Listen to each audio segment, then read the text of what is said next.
Hola, soy Juan Scrick, profesor del curso de Introducción a la Física, y hoy vamos a ver velocidad instantánea. Hay ocasiones en que la velocidad media es lo único que necesitamos saber acerca del movimiento de una partícula. Por ejemplo, en una carrera en línea recta, es en realidad una competencia por determinar quién obtuvo la mayor velocidad media.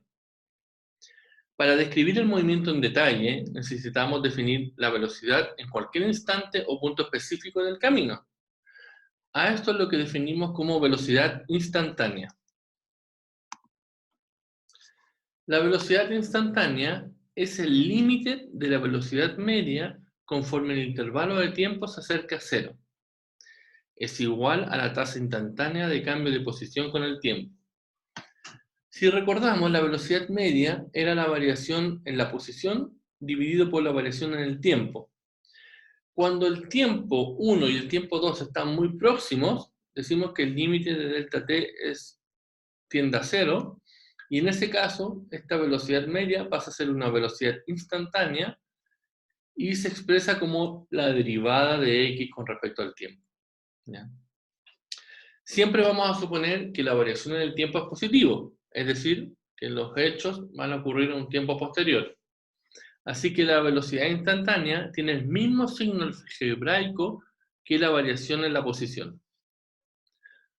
Esto implica que un valor positivo de la velocidad instantánea indica que x aumenta y el movimiento es en la dirección x positiva. Por el contrario, si obtenemos un valor negativo de la velocidad instantánea, esto implica que x va disminuyendo y por lo tanto el movimiento es en la dirección de las x negativas. ¿Ya? Al usar el término velocidad, siempre nos vamos a referir a la velocidad instantánea, no a la velocidad media.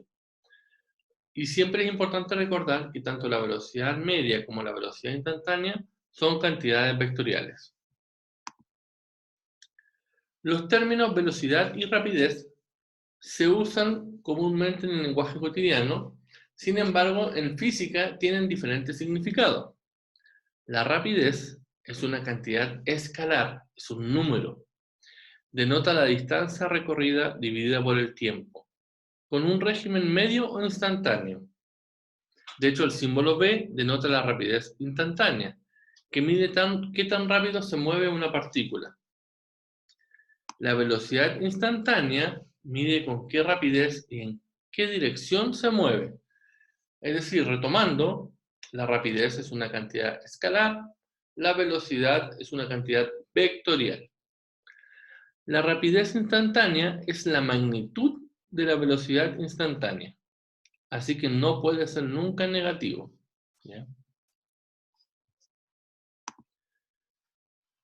Pero la rapidez media no necesariamente es la magnitud de la velocidad media. Y vamos a ver un ejemplo para demostrar esto.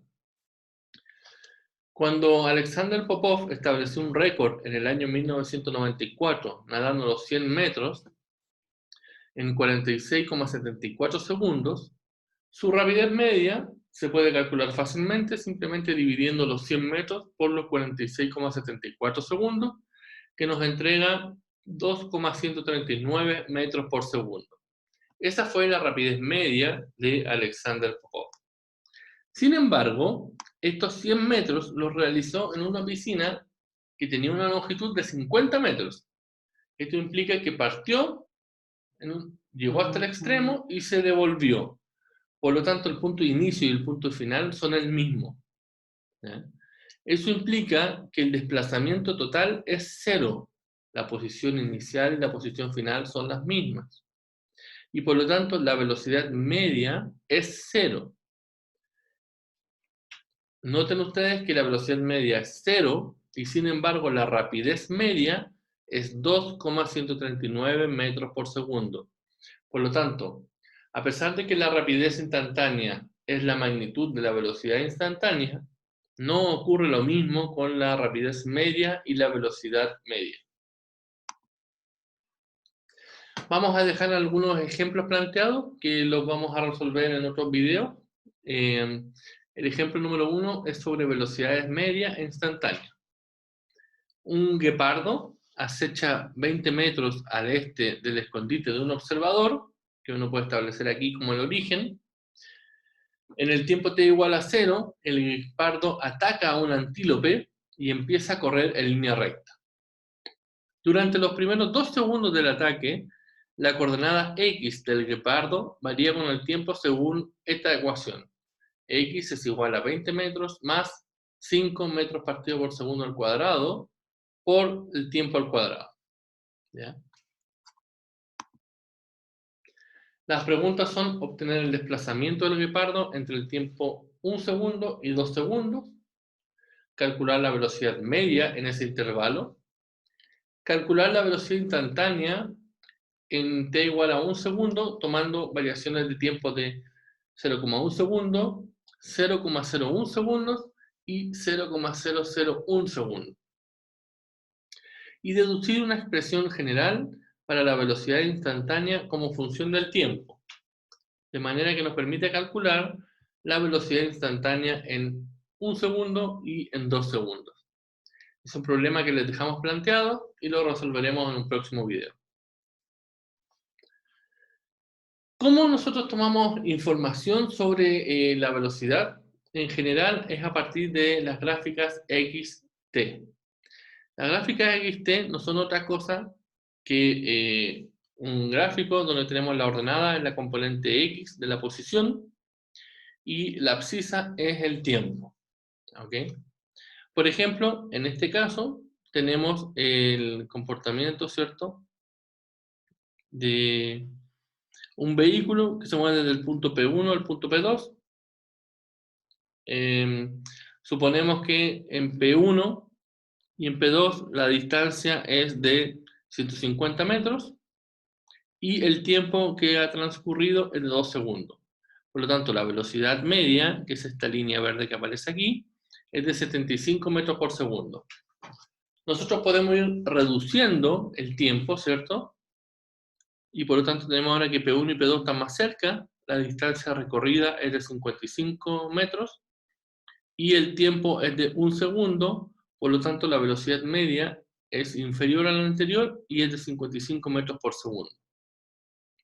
Y finalmente podemos reducir el tiempo aún más hasta llegar a una velocidad de 160 metros partido por 4 segundos.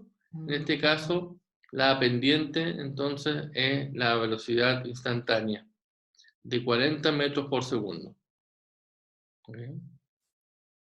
Podemos observar que entonces la velocidad instantánea en cualquier punto, en este caso en el punto P1, no es otra cosa más que la pendiente de la tangente de la curva en ese punto. ¿Okay? Podemos entender que aquí la velocidad instantánea será de 40 metros por segundo, acá será mucho mayor porque la pendiente será mayor. ¿Okay? Si la tangente sube, como en el caso este, A o B, entonces la pendiente es positiva y la velocidad también es positiva. Eso implica que el movimiento es en la dirección de las X positivas. Si la tangente baja, como en el caso D o en el caso E, esto implica que la velocidad es negativa y el movimiento es en la dirección de las X negativas. ¿Ya? Se mueve en el sentido de las X negativas. Y si la pendiente es 0, significa que la velocidad y la pendiente son 0. En general, uno puede observar esto en forma muy detallada utilizando una gráfica XT y un diagrama de movimiento en paralelo. Por lo tanto, analicemos esta situación. La partícula, tenemos acá en el punto A. En el punto A, la pendiente, este es un gráfico donde la ordenada es X y la abscisa es T. La trayectoria de la partícula es la que está en azul. Y en el punto A tenemos esa pendiente. Eso es una pendiente positiva. Significa que la velocidad es positiva y que la partícula avanza hacia, en el sentido de las X positivas. Aquí podemos ver, tenemos la partícula y tiene una velocidad positiva, avanzando hacia la posición de las X positivas. En el punto B, la pendiente es mucho más pronunciada, significa que la velocidad sigue siendo positiva, pero es mucho mayor. De manera que podemos demostrar esto como que la partícula alcanza una velocidad mayor. Si antes era este el vector, ahora tiene una magnitud mucho mayor, nuevamente apuntando hacia el sentido de las X positivas. Cuando llegamos al punto C, la pendiente es 0, en este caso significa que la velocidad también es 0. Es decir, la partícula se fue deteniendo hasta finalmente parar completamente en la posición C. Luego, en el punto D, la pendiente de esta curva es negativa, significa que la velocidad es negativa. Que la velocidad sea negativa, lo único que implica es que cambia el sentido de movimiento. Ahora la partícula se mueve hacia las X negativas, como vemos acá. Y finalmente, en el punto E, sigue moviéndose, tenemos una pendiente negativa, la velocidad sigue siendo negativa, pero la pendiente es menos pronunciada, por lo tanto la velocidad es menor. Vemos acá que la magnitud del vector disminuye.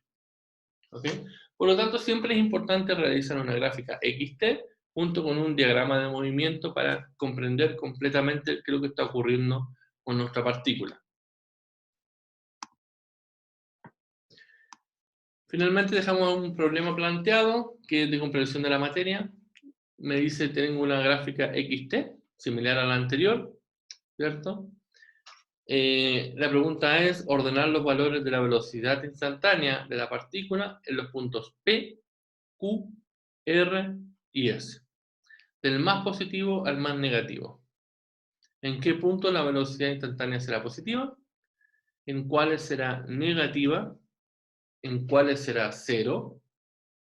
Y ordenar los valores de la rapidez de la partícula en los puntos P, Q, R y S, del más rápido al más lento. ¿Ya? Recordar que la rapidez es solamente el número, el escalar, y la velocidad es un vector.